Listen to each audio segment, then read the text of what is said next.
मैं सिंगर शाहनवाज बाबू। मेरा एक न्यू सॉन्ग आया है विवाह।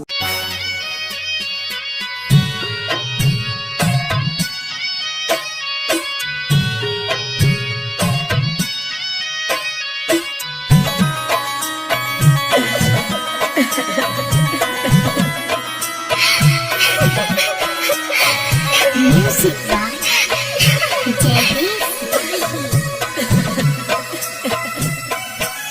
हे